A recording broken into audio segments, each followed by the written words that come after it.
सुप्रभात बच्चों, कैसे हो आप लोग? ठीक होंगे। आज हम पढ़ेंगे हिंदी ग्रामर, हिंदी व्याकरण।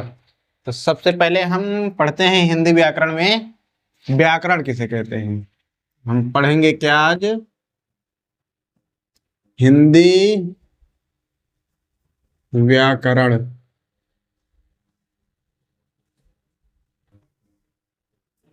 तो आज का हमारा टॉपिक है हिंदी व्याकरण में हम पढ़ते हैं। सबसे पहले हम हिंदी में पढ़ेंगे व्याकरण। तो व्याकरण हम किसे कहते हैं, सबसे पहले हम देखते हैं कि व्याकरण, तो व्याकरण की डिफिनीशन जो होगी,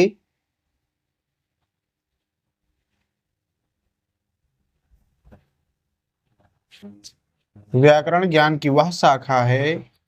तो व्याकरण की हम डिफिनीशन सबसे पहले भी समझते हैं कि व्याकरण ज्ञान की वह शाखा है जिसके माध्यम से हम किसी भी भाषा को शुद्ध रूप से, यानी कम से कम तरीके से शुद्ध रूप से पढ़ना, लिखना और बोलना जानते हैं। जैसे लिखा गया है, कोई भी एग्जांपल हम ले लेते हैं।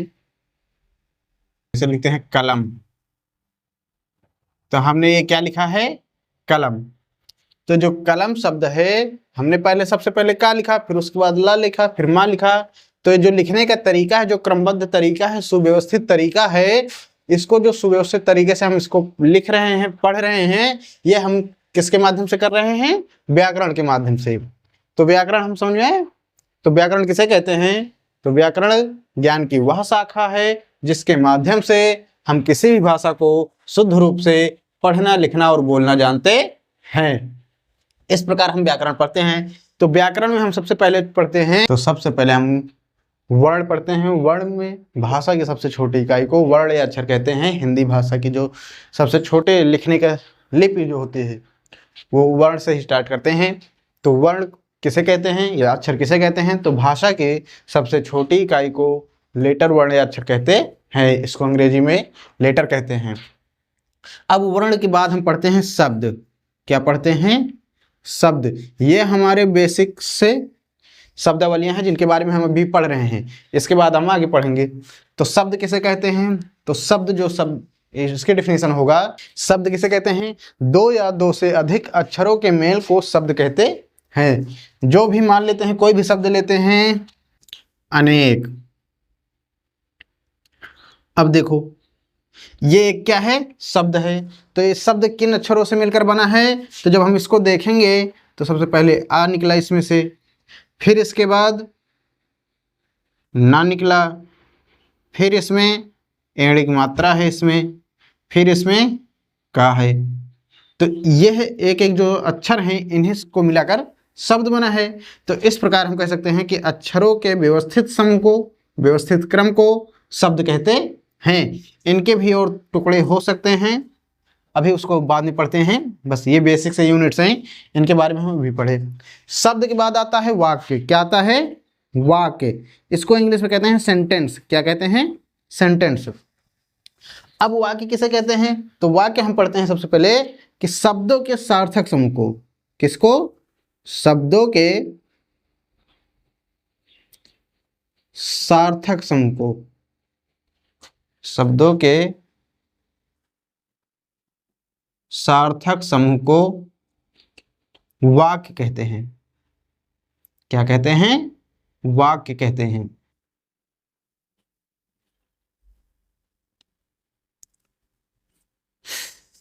शब्दों के सार्थक समूह को वाक्य कहते हैं। सार्थक, क्रमबद्ध, व्यवस्थित, कुछ भी कह सकते हैं। तो कैसे अब देखते हैं कि वाक्य बनता है। जैसे सीता खाना बनाती है।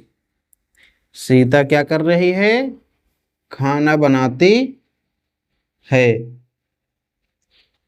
सीता खाना बनाती है। तो अब देखो, एक शब्द हो गया सीता, एक शब्द हो गया खाना, एक शब्द है बनाना, एक शब्द है। तो इस प्रकार जब हम कई शब्दों को मिलाते हैं, तो शब्दों को मिला तो रहे हैं, लेकिन इनका व्यवस्थित तरीके से हम लगा रहे हैं, तभी ये एक वाक्य बन रहा है। जैसे सीता खाना बनाती है, अभी हम इसको मान लो कह देते हैं सीता बनाती है खाना, क्या ये सही होगा? नहीं होगा। तो ये जो हम कर रहे हैं व्यवस्थित तरीके से, क्रमबद्ध तरीके से, सार्थक तरीके से, जिसका कोई सार्थक अर्थ निकले, कंक्लूजन निकले, तो उसे ही हम वाक्य कहते हैं। तो सीता खाना बनाती है, क्या हो गया? एक वाक्य हो गया। इस प्रकार आप अपने मन से कोई भी सेंटेंस बना सकते हैं।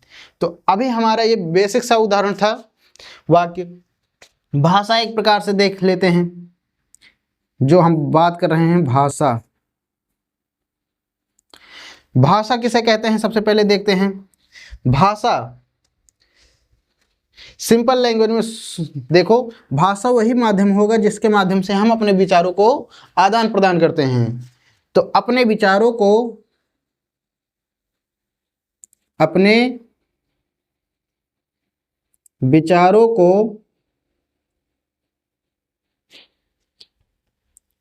एक दूसरे के समक्ष, अपने विचारों को एक दूसरे के समक्ष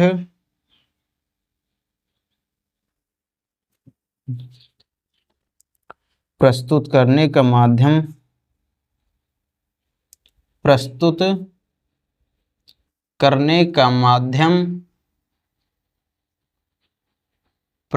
करने का माध्यम भाषा कहलाता है।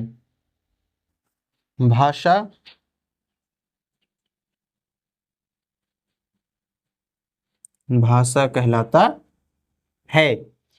देखो, जब हम अपने विचारों को, हम अपनी बात को आप लोगों को समझ रख रहे हैं, तो ये क्या है? एक प्रकार से भाषा ही तो है।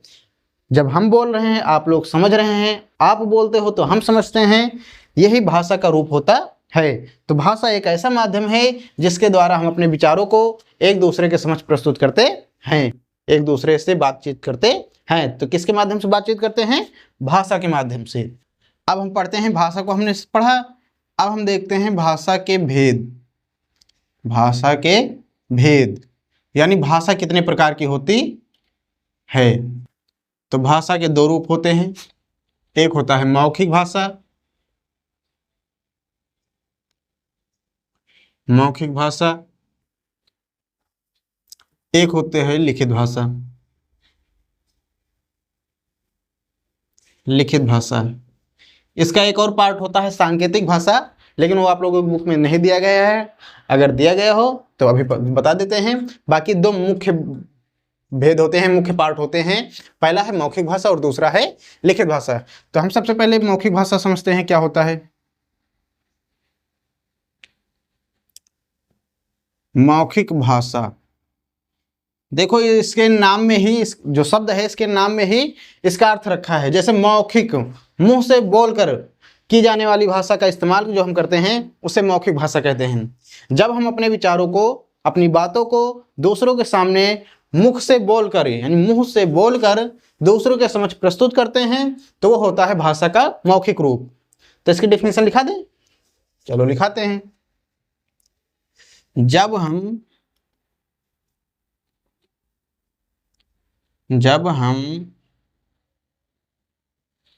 अपने विचारों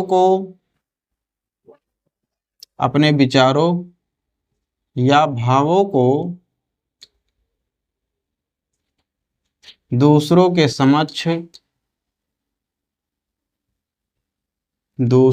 समक्ष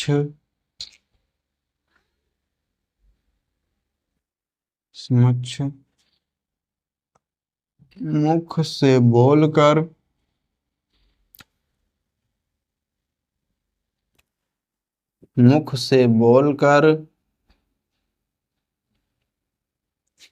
प्रस्तुत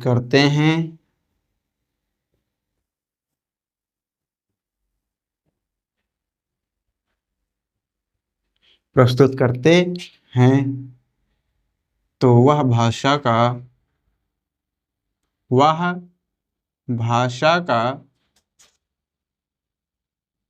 मौखिक रूप होता है। वह भाषा का मौखिक रूप होता है।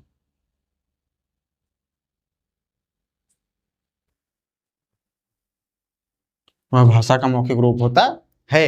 एग्जाम्पल देखते हैं, उदाहरण जैसे नेताजी भाषण देते हैं।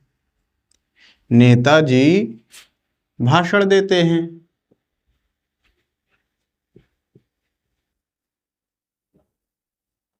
देखो, जब कहीं सभा होती है तो जो नेताजी स्पीच देते हैं, क्या वो लिख कर देते हैं? मुंह से बोल कर करते हैं ना, अपने विचारों को प्रकट करते हैं, जिससे हम उनकी बातों को सुनते हैं, तो ये होता है मौखिक रूप। जैसे हम किसी से बात करते हैं फोन पे, तो लिखकर थोड़ी ना बात करते हैं, कि लिख कर बात करते हैं, नहीं बात करते ना। तो वो हम मुख से बोलते हैं तो सामने वाली की बात सुनते हैं और वो हमारी बात सुनता है। तो ये भाषा का कौन सा रूप होता है? मौखिक रूप होता है। क्या होता है? मौखिक रूप होता है। जैसे अब दूसरा इसी का है लिखित, लिखित भाषा। क्या होता है? बस अब यहाँ पे जहां पर हम अपने विचारों को बोलकर करते हैं, यहाँ पे अपने विचारों को लिख कर करेंगे। तो जब हम अपने विचारों या भावों को दूसरों के समक्ष लिख कर प्रस्तुत करते हैं, किस रूप में? लिख कर। देखो अभी यहाँ पे हम कैसे करते थे?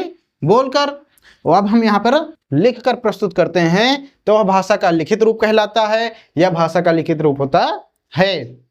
उदाहरण हम देख लेते हैं। उदाहरण जैसे रोहन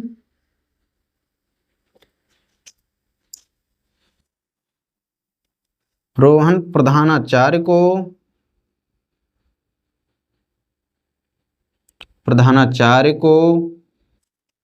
छुट्टी के लिए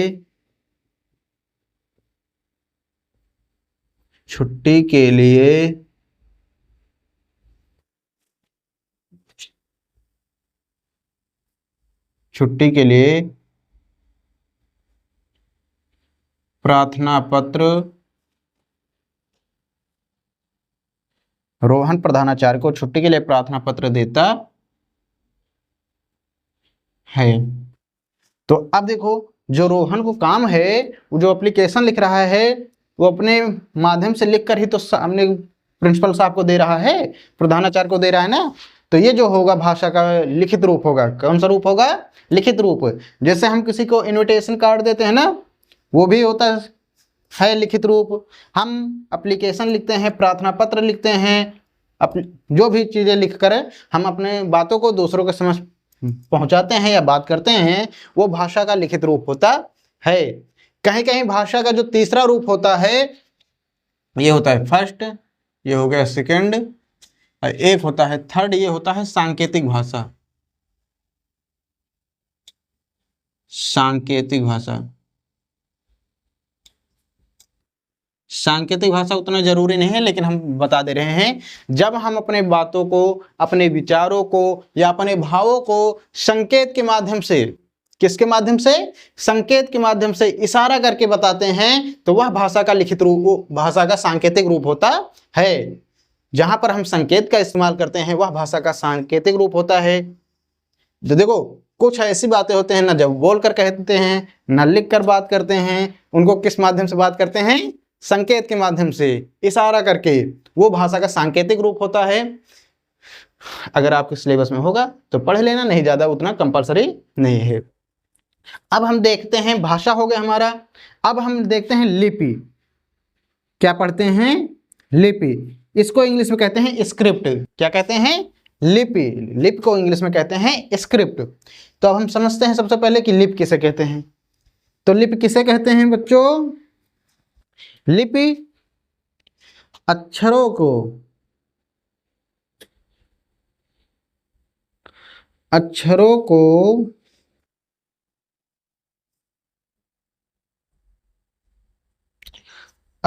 लिखने की विधि,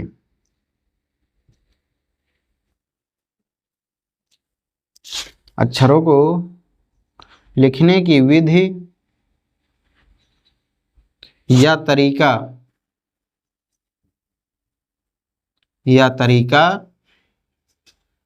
लिपि कहलाता है। क्या कहलाता है? लिपि कहलाता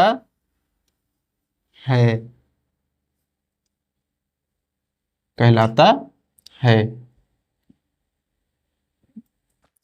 अक्षरों को या शब्दों को जो लिखने की विधि या तरीका होता है, उसको लिपि कहते हैं। तो अभी हमने हिंदी व्याकरण की कुछ शब्दावलियों को देखा है। अब हम इसमें विचार करते हैं। हिंदी व्याकरण में हम 3 तथ्यों पर बात करते हैं। इनके हिंदी व्याकरण हम 3 तरीके से इसका अध्ययन करते हैं, पढ़ाई करते हैं। पहला होता है इसमें, इसके पार्ट अगर देख लेंगे तो एक होता है वर्ण विचार,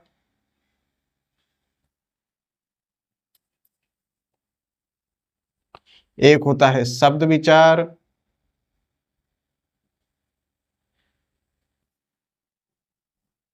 एक होता है वाक्य विचार।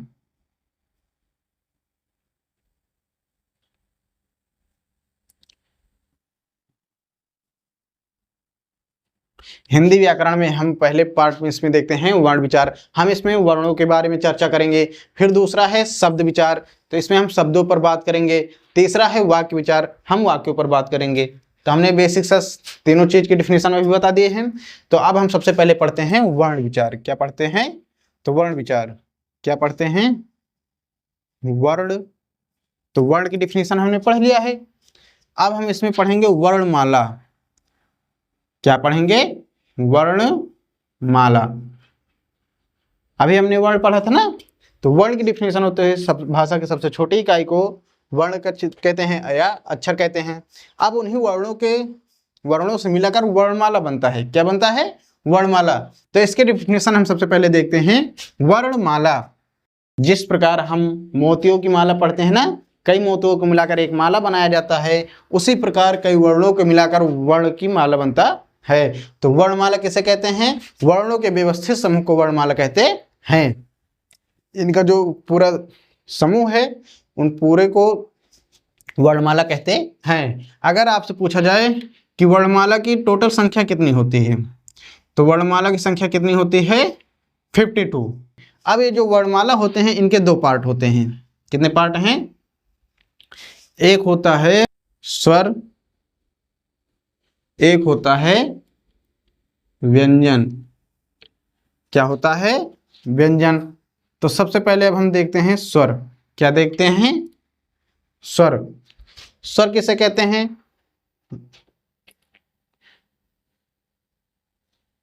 स्वर वे होते हैं जिन्हें बोलने के लिए किसी अन्य की आवश्यकता नहीं होती है। ये स्वतंत्र अवस्था में होते हैं। जब ये स्वतंत्र अवस्था में होंगे तो इन्हें बोलने के लिए किसी अन्य न स्वर की न व्यंजन की किसी की जरूरत नहीं होती है। ये आत्मनिर्भर होते हैं।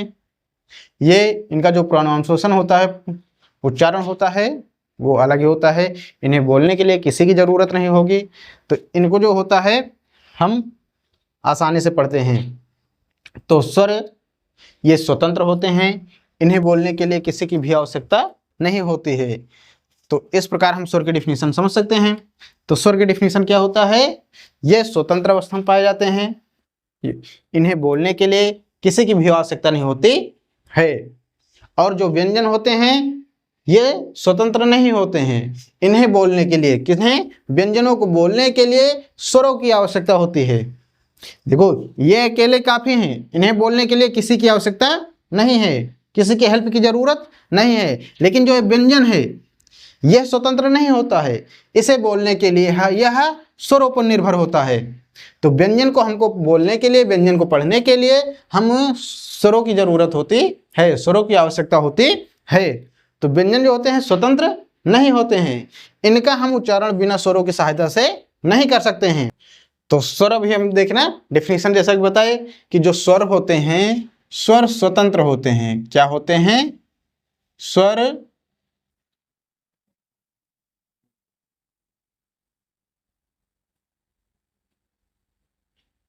स्वतंत्र होते हैं, इन्हें बोलने के लिए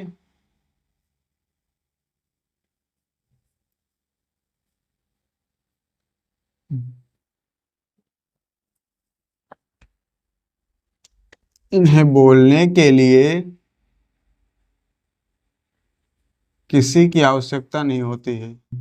जैसे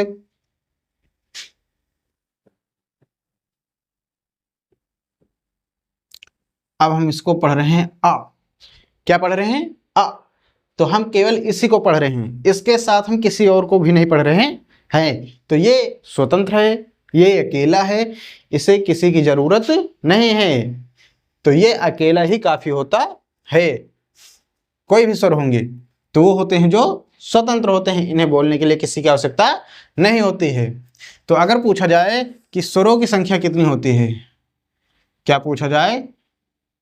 स्वरों की कुल संख्या कितनी होती है, तो क्या बताएंगे आप लोग? 11। कितनी होती है? 11। स्वरों की संख्या होती है 11। कितनी होती है? 11। तो अब हम देखते हैं कौन कौन से होते हैं। आ, आ,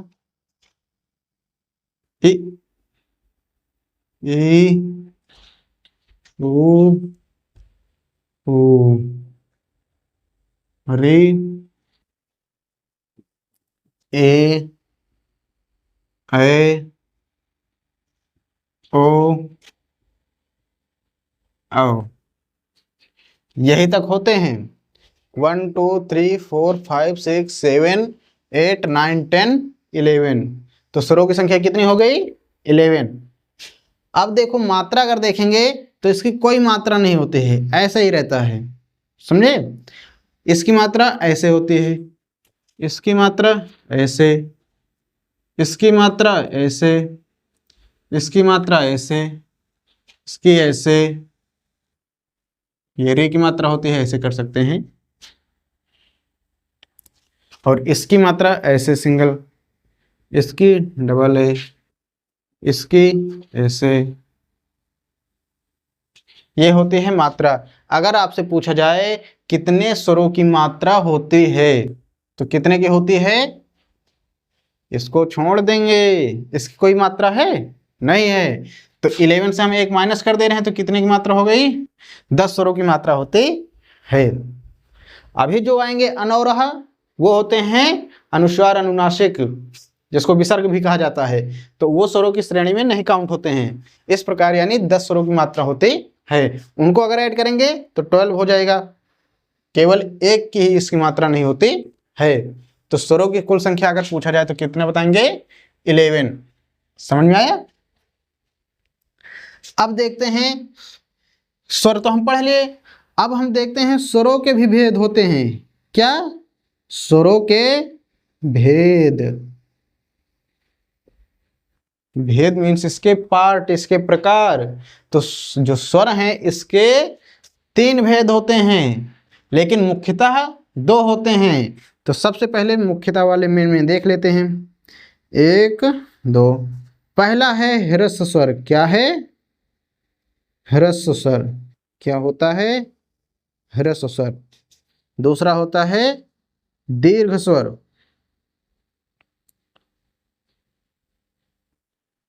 तीसरा होता है प्लुत स्वर।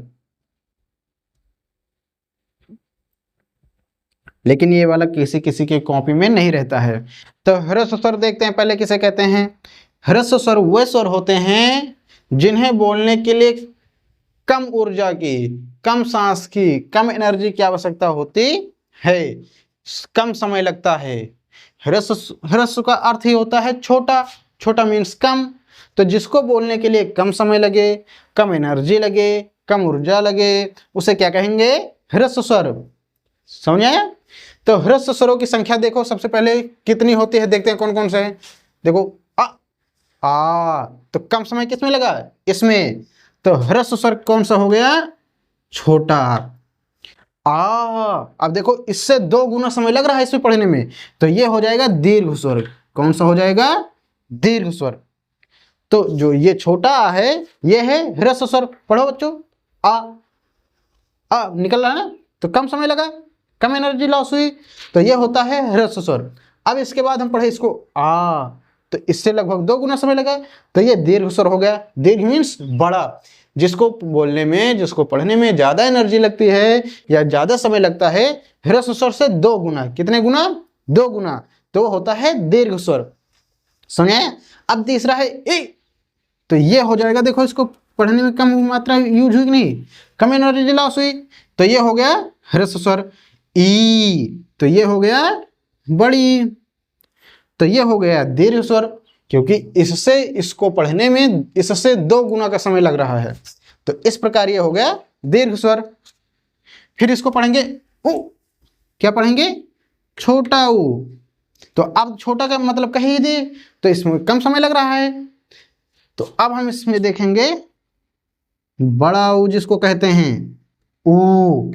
तो देखो ओ इसमें कम समय लगा, इससे 2 गुना समय इसमें लगा, हो गया। अब देखो री, क्या है री,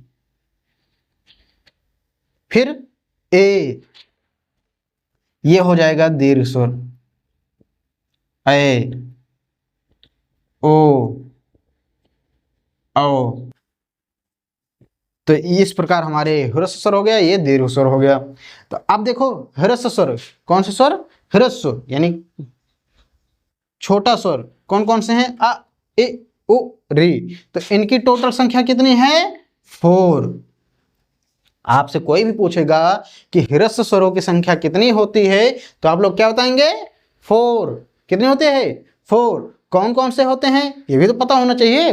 तो अ, इ, उ, री, इन चारों को मिलाकर बन गया हमारा ह्रस्व स्वर। तो ह्रस्व स्वरों की संख्या कितनी है, 4। अब हम देखते हैं दीर्घ स्वर। जो दीर्घ स्वर होता है, इसको बोलने के लिए, इसको पढ़ने के लिए ह्रस्व स्वर से 2 गुना का समय लगता है। कितने गुना का, 2 गुना। पढ़ते हैं ना इसको, आ, ई, उ, ए, ओ, औ। ये टोटल कितने हैं, 7। कितने हैं, 7। तो आपसे कोई पूछेगा कि दीर्घ स्वरों की संख्या कितनी होती है, क्या बताएंगे, 7। कौन कौन से होते हैं, आ, ई, ओ, ए, ओ, औ। इस प्रकार हो गया। अब देखो जो प्लुत स्वर होता है, क्या होता है, इसका एक एग्जांपल आता है ओम।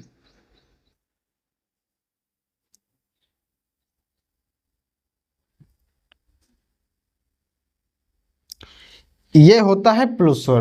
प्लुत स्वर का एकमात्र यही एग्जांपल है, जिसको प्लुत स्वर वह स्वर होता है जिसको बोलने के लिए सबसे ज्यादा समय लगता है। सबसे ज्यादा मतलब कैसे, कि ह्रस्व स्वर से 3 गुना, दीर्घ स्वर से 2 गुना, यानी इन दोनों से ज्यादा समय लगेगा इसको बोलने में। पढ़ते हैं ओम, पढ़ेंगे नहीं, तो देखो इसमें सबसे ज्यादा समय लगा इन दोनों की तुलना में। तो ये होता है प्लुत स्वर, लेकिन सबकी बुक में नहीं है, जिसकी बुक में हो वह ध्यान देगा, बाकी आप लोगों को जरूरत नहीं है। तो दीर्घ स्वर समझ में आया। इन्हीं दीर्घ स्वरों को कहा जाता है संयुक्त स्वर। क्या कहा जाता है, इनको हम बोलते हैं संयुक्त स्वर। संयुक्त स्वर हमने क्यों कहा, देखो संयुक्त जैसा नाम ही है इसका वैसे काम होगा।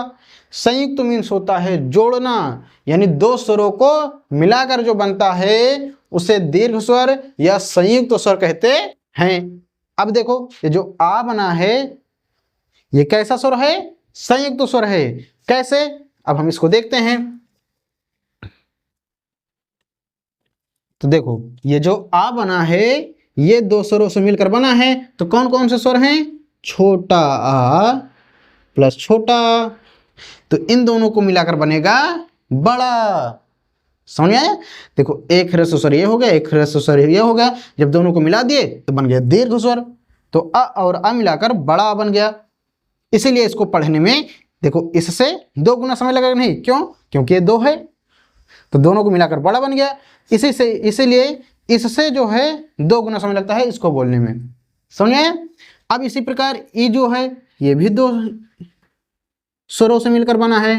किससे, इससे, छोटी ई से छोटी ई से। जब इन दोनों को मिलाएंगे तो बड़ी बनेगी, बनी बड़ी ना। तो अब ये जो बना है इसी को दीर्घ स्वर या संयुक्त स्वर कहते हैं। इसको देख लेते हैं। ये भी 2 से मिलकर बना है, छोटा ऊ और छोटा ऊ, दोनों को मिलाकर बन गया बड़ा ऊ। समझे। इसी प्रकार इसको देखते हैं। ये बना है आ प्लस ई से, जब दोनों को मिलाएंगे तो बन जाएगा ए। इसको देखते हैं तो ये बनेगा आ प्लस ए से, तो ये बन जाएगा ए। ओ जो है ये बनेगा आ प्लस ऊ से, ओ। ये जो बनेगा आ प्लस ओ से, औ बन गया। इस प्रकार ये सभी संयुक्त स्वर कहलाए। देखो सब दो दो स्वरों से मिलकर बने कि नहीं, इन दोनों से ये बन गया, इन दोनों से ये बन गया, इन दोनों से ये बना, इन दोनों से ये बना, इन दोनों से ये बना, इससे ये बना, इससे ये बना। ये जो है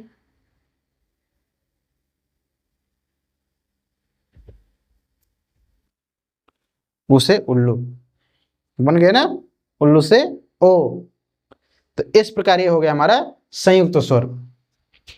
अगर इनसे उच्चारण स्थान पूछा जाए, प्रोनाउंसिएशन के कहां से बोले जाते हैं, तो अभी इनको देखें, अब इनको सब लोग नोट कर लीजिएगा।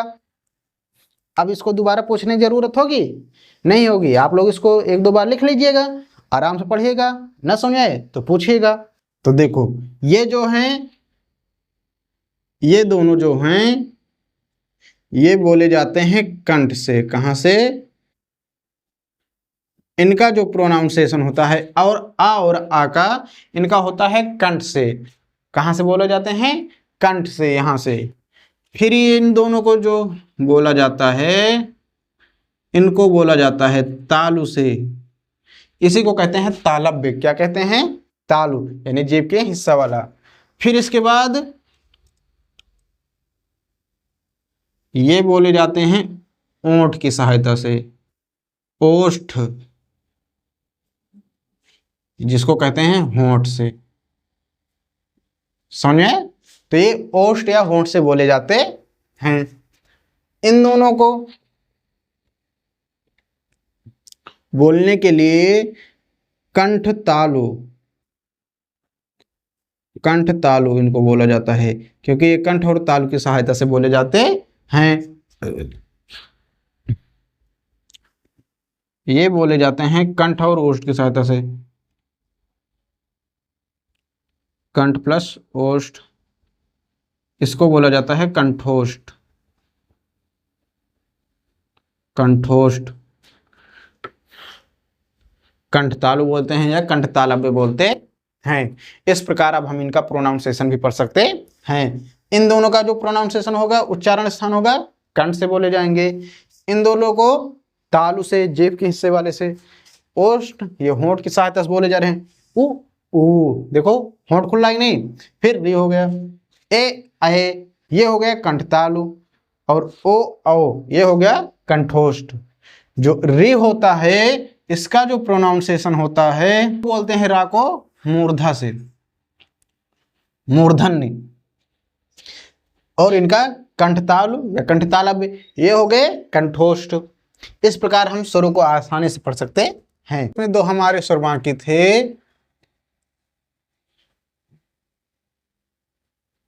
अन और अह। ये होते हैं अनुस्वार और ये होता है विसर्ग।